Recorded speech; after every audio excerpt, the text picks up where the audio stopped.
One of the most mysterious figures of medieval history is the legendary Rurik, a ruler of Novgorod, founder of Rus, and father of a dynasty that would rule the Russkayan lands until 1598. He is seen as a founding father of modern Russia and a national symbol, a symbol of pride. Owing to the national importance of Rurik, his identity and very existence is of utmost importance.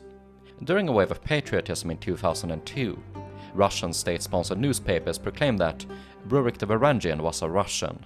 This followed after a popular resurgence of anti-Normanism, a historical theory which denies the involvement of Scandinavians in the foundation of Rus. The proponents of this theory claim that Varangian referred to a tribe of Baltic Slavs, the Margaryans, and that the Rus, including Rurik, came from Prussia, and were the descendants of Prus, a purported relative of Caesar Augustus. Russian historian Elena Melnikova claimed that this sudden resurgence of anti-Normanism was a state initiative to legitimize Russian control over Kaliningrad. Anti-Normanists aren't unified in their beliefs, but this was the most common idea at the time. Historical consensus claims that Rurik and the Rus were Scandinavians. The most common narrative is that they came from Roden in Middle Sweden. However, even though most historians lean toward a consensus, they still tend to dismiss the importance of Rurik's exact origins. Both extremes of the Normanist and anti-Normanist theories present very extreme viewpoints. Rurik was the sole founder of Rus, thus one ethnic group was the sole founder of Rus. This is of course ridiculous. Archaeological, written and genetic evidence all agree that early Rus was a diverse melting pot of Finno-Ugrians, Balts, Slavs, Baltic Slavs, Scandinavians and Khazars. The tragedy of the Normanist debate is that it neglects the importance of these marginal groups in favor of either Slavs or Scandinavians. The foundation of Rus seems to have happened over decades, if not centuries, as a long process of trade interests and urbanization. The legend of Rorik simplifies this process and may not even be true. Rurik may not even have existed, but what if he did? So in this video we're going to take a look at the legend of Rurik, his possible origins and whether he truly existed or not. The Primary Chronicle was written by an anonymous Kievan monk sometime between 1080 and 1111, 300 years after the purported existence of Rurik. According to the Chronicle, it was in the year 859 that the Varangians extracted tribute from the tribes around Lake Ladoga and Ilmen, the Shuds, Merians and Vepsians, the Slovenes, and the Kriviks. 3 years later, the tribes had enough and expelled the Varangians back across the sea. Varangians are most often taken to mean Scandinavians, but some sources seem to use it in reference to any inhabitants of the Baltic Sea called the Varangian Sea. The tribes now ruled themselves, but there was neither law nor order, and they began fighting among themselves. In order to settle these disputes, the tribes agreed to find a king who could justly rule and judge them. And so they went across the sea, to the Varangians, to the Rus. They told them that their land was large and fertile, but that it lacked any order. So they asked the Rus to come and rule over them. 3 brothers and their retinues were selected, and they brought all of the Rus with them. The oldest brother, Rurik, settled in Novgorod, the second, Cineas, at Belaiew, and the third, Truvo, at Izborsk.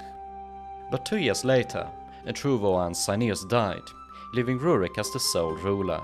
He handed out 3 cities to his men.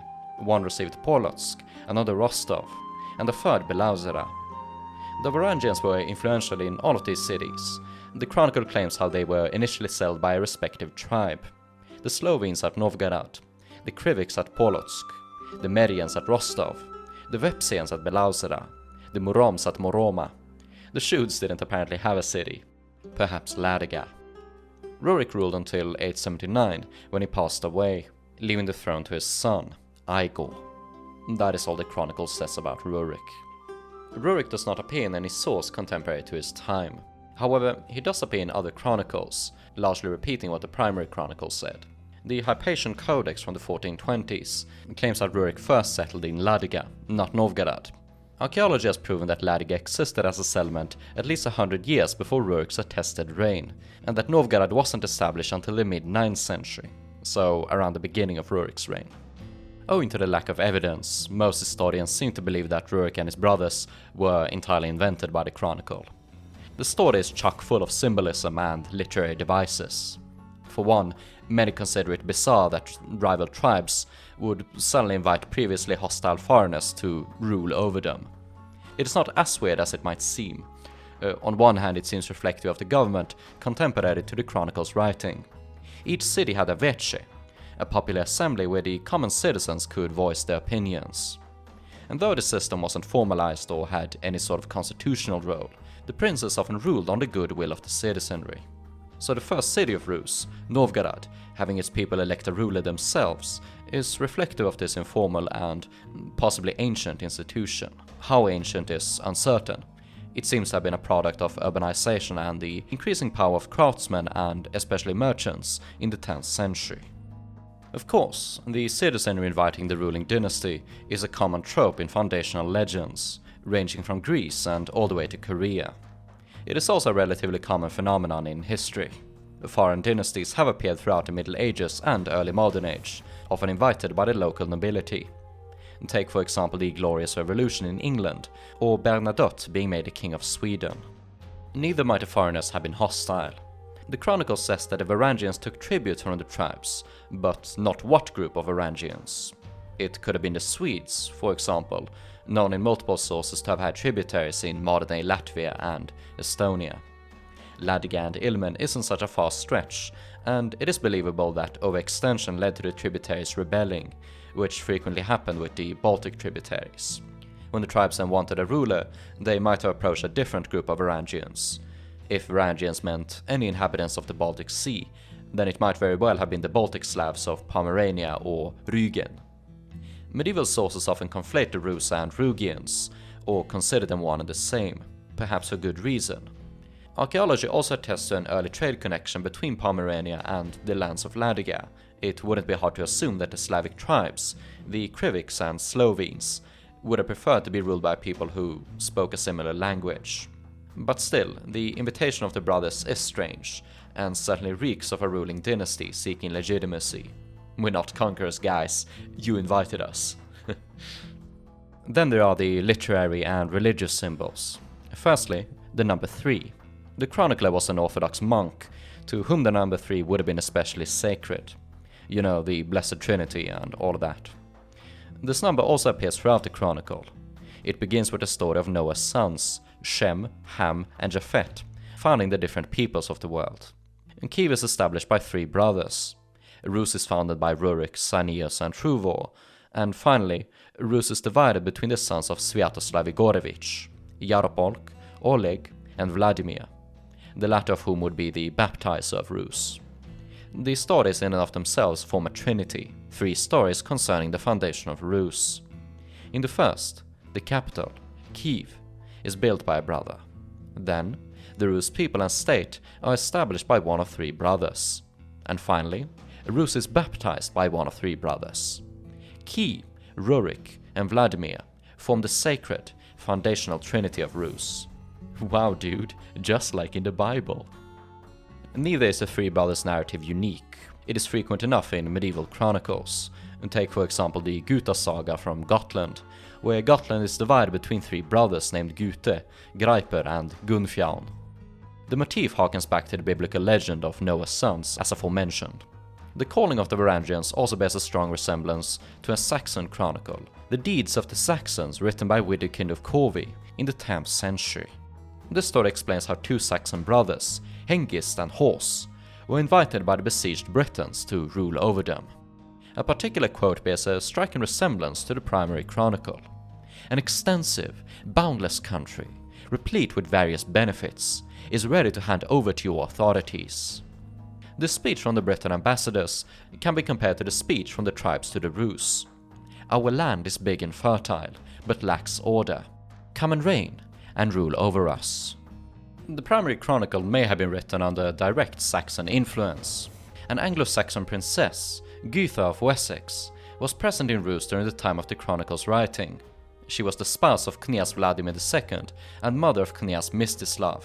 It is possible that fragments of the Saxon Chronicle traveled with her, and the princess may even have participated in the composing of the Primary Chronicle. The question is, why would a chronicle just invent Rurik out of the blue? For one, to provide a more digestible narrative to a more complicated reality, the details of which would have been fuzzy 300 years after. The purpose of the chronicle must also be stressed. It was written to legitimize the rule of the royal dynasty and the prominence of the capital city, Kiev. Novgorod being the first city of Rus before Kiev wasn't really a problem, because these cities were traditionally possessed directly by the ruling prince, rather than a vassal. And by attributing the foundation of the state and country itself to a specific individual, this in turn legitimized the continuous rule of this country to the paternal descendants of this individual. Basically, the Rurik dynasty had the absolute right to rule over Rus. It was their creation, their possession.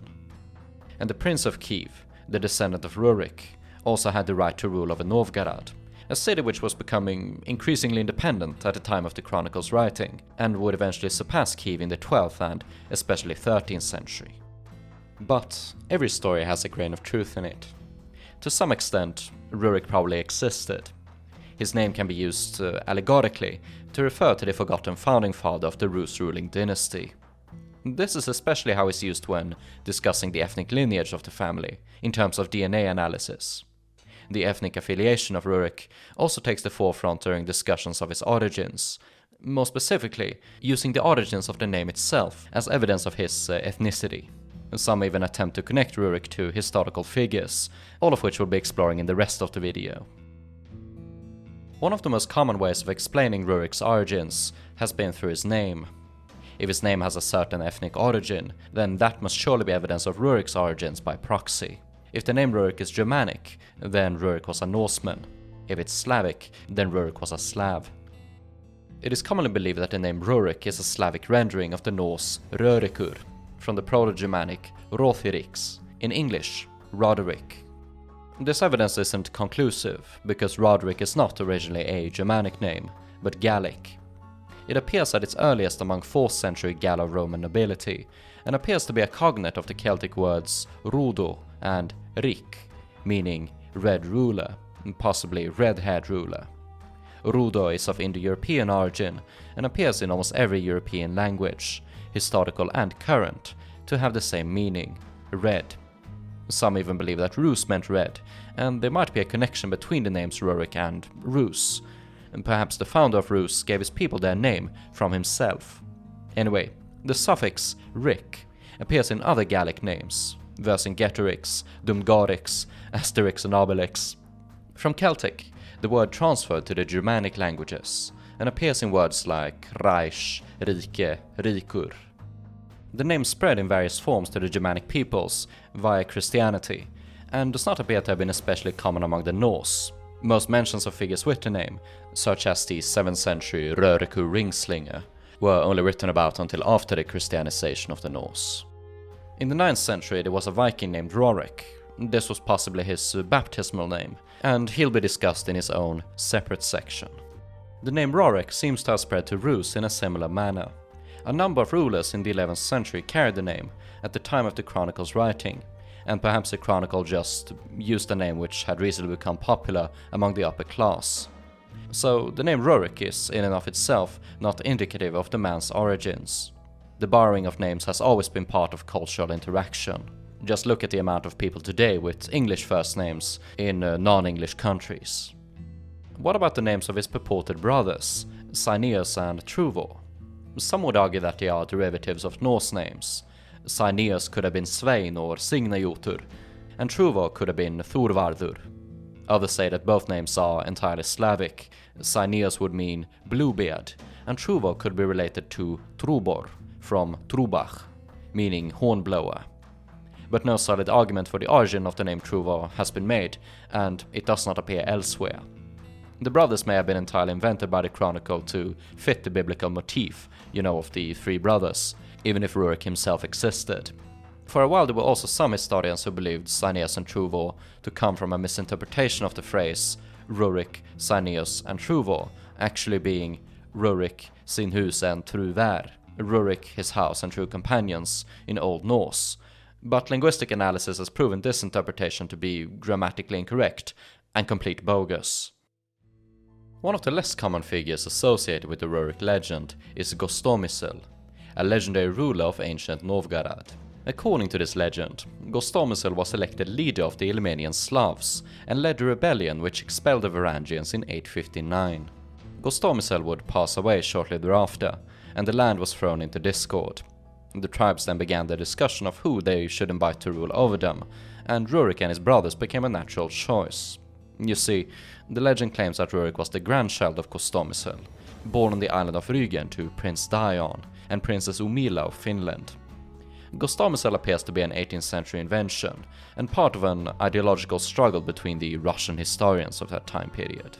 On one side were the Normanists, headed by Gerhard Friedrich Müller, the least German name ever, who believed the Rus originated from Scandinavian Germanics, and on the other side were the anti-Normanists, who believed the Rus were Slavic, and headed by Mikhail Lomonosov. Müller worked for the interests of Catherine II, a German-born empress of Russia, and believed that Slavs were incapable of ruling over and civilizing themselves. He largely worked with a newer version of the Primary Chronicle, the Nonna Chronicle, which had been edited to say that Rurik and his Rus were German. This edit had been made during the reign of Ivan Grozny, who believed that he was of German descent due to genealogical research conducted by his father, Basil III. Basil's researchers had, quote-unquote, discovered that Rurik, who lived in Prussia, was a descendant of Prus, a purported brother of Caesar Augustus, the first Roman emperor. And since Prussia in the 16th century was controlled by Germans, Ivan thought that he was of German heritage by turn. Some modern anti-Normanists still cling to the Prussian origins of Rurik and his Roman ancestry, but they say that early medieval Prussians were Slavs. The first Prussians were neither Germans nor Slavs. They were Balts, similar to the Latvians and Lithuanians. But yeah, Ivan's German lop proved kind of a hassle for his 18th century successors, who wanted to hammer home a purely Slavic origin of the Rus. They found the idea of foreign rulers establishing Rus to be humiliating. Basically, both sides of the debate had political and emotional ambitions, and utilized really dodgy sources. One of Lomonosov's chief sources was Vasily Tatishev, who wrote a history of Russia containing the tale of Gostomyslv. Tatishev claims to have gotten this information from the so-called Yakimov Chronicle, a text which only he had access to and which was lost after his death. Very convenient that no one can fact-check him. The Normanists discredited Tatishev's work, believing Gostomyslv to be a misinterpretation of the cognate gosto, meaning guest, and mysl, meaning thought. But Gostomyslv, or some form of it, appears to have been a Slavic name. In 844, Louis the German defeated the Obotrites, a Baltic Slavic tribe, and executed their leader, Gosmovil. The existence of Gosmovil is almost contemporary with Rurik, and his location in Abatritia goes kinda well with Rurik's purported origins from Rügen or the vicinity. Indeed, the Obotrites were frequently switching between war and alliances with the Germans, and as part of these alliances they often took on German Christian names. By this point, Rorik had become a common enough German name, so it isn't out of the question that Rurik, if he existed, was an Obotrite. Another interesting note is that, according to the 11th century German chronicler, Adam of Bremen, Obotrites were known as reregis, owing to the prominence of their trading hub, Roric. The similarity to Rurik needs not be noted. Perhaps the chronicle's use of Rorik was simply a symbolic retelling of these reregis establishing Rus, or that it was a single rererig that did so, together with Rugian islanders. Several medieval sources frequently conflate the Rugians with the Rus, or consider them one and the same. The chronicler then rendered reregis or rerig into a name more familiar to him, Riorik. Rererig also has to be the biggest tongue twister that I've ever heard of, and I look forward to not having to ever say it again. The West Baltic Slavs certainly had a connection to Rus, with trade links seemingly preceding the Norse ones, and archaeology pointing to West Slavic colonization in the region. The Western Baltic Slavs also had an incredibly close connection to the Norsemen. Before the 11th century they were allies more often than enemies, and the foundation of Rus seems to have been a co-joint effort between them, so I personally consider the origins of the royal family itself to be interesting, but sort of unimportant, due to the closeness of all of these peoples and the amount of different cultural influences present in the state foundation. Another piece of evidence pointing to the arbitrate origins of Rurik and the Rus comes from a folk legend recorded by a 19th century traveller, Xavier Marmier. He claims that the now Germanized inhabitants of Mecklenburg told of an old story, in which a local prince named Godlove had 3 sons, Rurik, Cyneus, and Truvor, who were invited to rule over Russia.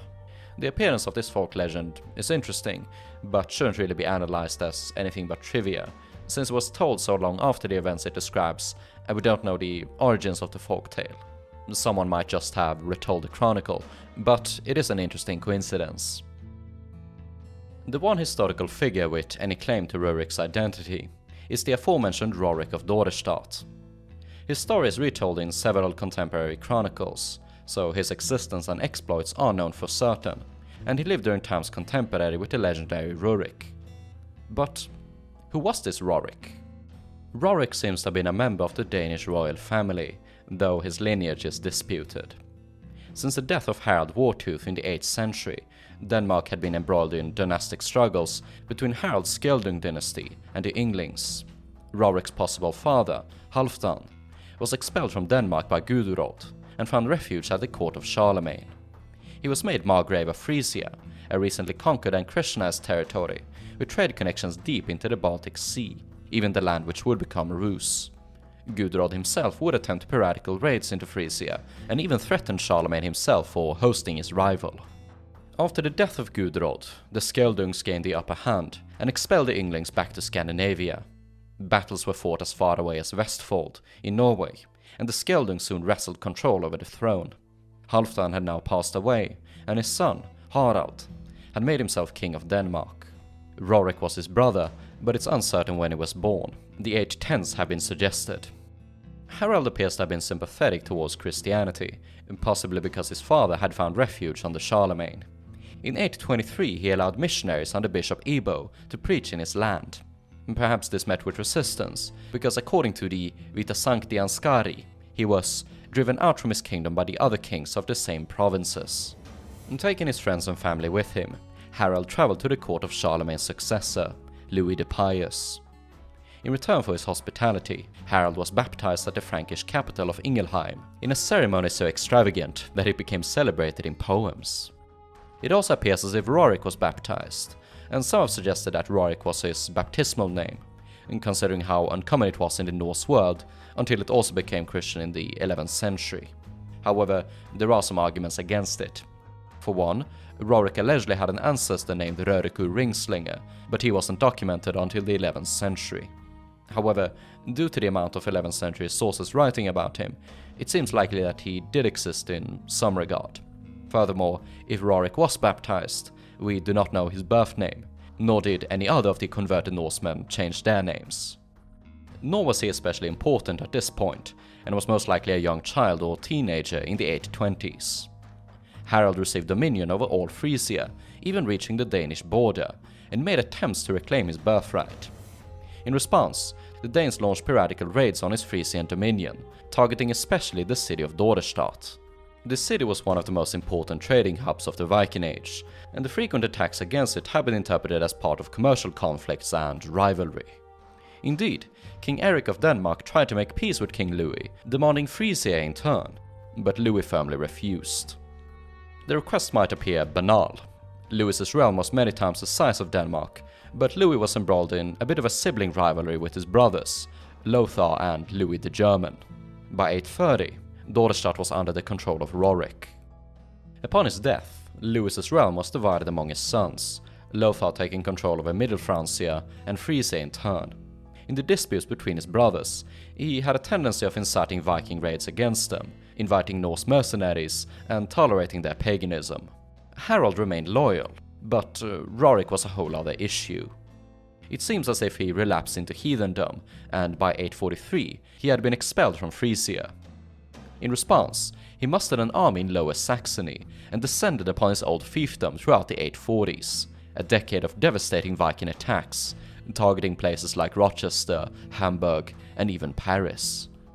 These exploits are most often associated with Ragnar Lothbrok, but Rorik appears as much in the Christian annals. In 845 he led a fleet of 600 ships up the Elbe. The same year he attacked Francia and even England, coming close to taking London itself. However, he strangely enough showed sympathy towards Christians, releasing Christian captives and ordering his armies to abstain from meat for a 14-day period. Still, he rendered so much devastation upon Lothar's dominion that Lothar was forced to return Dorestad and Frisia to him by 850. But his dominion wasn't to last, as Lothar passed away in 854, and Rorik lost Frisia in the succession. Not too much complaint, and partly owing to his own exploits, the region had been devastated, and he sought refuge in Denmark, where it seems he got control over Jutland. In the 19th century, scholars were first to suggest that it was during this time frame that Rorik may have seized control of Ladoga and Lake Ilmen. Judging by his history, it seems he had a particular interest in the Frisian commerce, which even in the 8th century had reached Ladoga. The Frisians appear to have been as active in the Baltic trade routes as the Norsemen, and maintained trade posts in several Viking cities, like Birka and of course, Ladoga. If the Primary Chronicle is to be believed, then the Varangians extorting tribute in the region were expelled by the natives in the late 850s. This would naturally have led to a decline in commerce, and no doubt an interest from the Frisians, Arbitrais and Norsemen in having it restored, stabilized, and no doubt from the natives themselves, who benefited from it very much. It is pure speculation. Rorik disappears from the records after receiving Jutland around 857, a few years before the alleged invitation of Rurik and his so-called ruse. It has even been proposed that the name of Rus may have come from the Frisians, who call themselves Fresen or Fresa. In the Finnic languages, the labiodental F would most likely have been dropped, resulting in a pronunciation of Resen or Resa, not dissimilar from Rus. Who knows? There are some chronological issues with the Rorik of Dorestad theory. The annals describe him again as ruling in Frisia in 867. When the kingdom was divided in 870, the successors discussed the partition with Rorik, who was referred to as loyal. His last appearance is in 873, when he swore allegiance to Louis the German. He had died by 882, when his lands were given to another Norseman, Godfrid. Thus, it seems most likely that Rorik prioritized his stay in Jutland and Frisia. But the chronology of Rurik in the Primary Chronicle certainly seems coincidental with Rurik of Dorestad, so perhaps he maintained faraway dominions connected by sea lanes and a retinue of merchants. Or perhaps he traveled to Rus upon the legendary request, stabilized the region, and then passed control over to somebody else. Again, who knows? Rurik never seems to have been considered as especially important to the princes of Rus until the 15th century. It wasn't until then that he was invoked as the founder of a dynasty. Before then, Vladimir, who baptized Rus, was seen as the important one to draw your lineage from. In fact, the Russkayan rulers after Rurik are almost as legendary as him, and do not become widely documented in reliable sources until the mid-10th century. Rurik's successors, Oleg and Igor, definitely seem to have existed in some regard, but their chronology is incredibly confusing. I will discuss them in separate videos. Thus, even if Rurik existed, it's uncertain if Igor was related to him, and thus Vladimir by proxy. Nowadays, Rurik is often invoked, somewhat symbolically, to represent the genetic lineage of the dynasty. Genetic research represents the newest breakthrough in the field of historical research, and is often considered by many to be the most reliable method. However, the genetic research of ancient Rus and the Rurik dynasty is far from conclusive. These studies have been conducted on genetic material collected from modern Rurik descendants, and from the remains of the medieval buried. The problem with the former is that the descendants can be difficult to reliably trace. The issue with the latter is that it's never certain who the remains belong to, since graves were seldom marked and have been defiled by later tampering. So even though the ancestry of these samples can be determined, it is never certain if they actually belong to the ruling dynasty. Regardless, these studies have been conducted on what was most likely nobility or clan leaders of the region, and shows that these people were diverse. So I don't think the exact origin of the Ruriks themselves is especially important, but it's kind of fun to discuss for the hell of it. In 2023, a study was conducted on the remains of Dmitry Alexandrovich, Prince of Novgorod, who died in 1294. It established that his male ancestor belonged to haplogroup N1A, which corresponds to the studies of the modern descendants. This lineage can be dated back at least to Yaroslav the Wise, though some have speculated that it comes from Olaf of Norway, who allegedly had an affair with Yaroslav's wife, Ingegerd of Sweden. The other haplogroups present in modern and ancient Rurikids are the R1a and I2a. The study found the DNA of Dmitry to be reminiscent of the Viking Age population of eastern Scandinavia, but also Finland, and even Central Europe and Eurasia. They believe that the original ancestor of the dynasty came out of one of the islands in the White Sea some 3000 years ago. They seem inclined towards the idea of Rurik's Scandinavian origin. Haplogroup R1a is common in the Slavic nations, especially Poland and Russia, but as we can see on this image, the Russian level concentration also appears in parts of Norway, and is quite common in the rest of Scandinavia. Looking historically, we know that Swedish Vikings and nobility often belonged to haplogroups R1a, N1a and I1, judging by samples from the Salme ship burial in Estonia, where a group of some 40 Vikings were killed and buried around the year 700. Analysis of their teeth shows that they came from Middle Sweden. But when this particular lineage came into power is uncertain, especially since the connection between Rurik and his alleged son, Igor, is chronologically inconsistent in the Primary Chronicle. Some ancestor between them appears to be missing, if they were even related. Thus, the existence of Rurik as an actual person, and his role in the foundation of this dynasty, remains indecisive. The truth continues to elude us.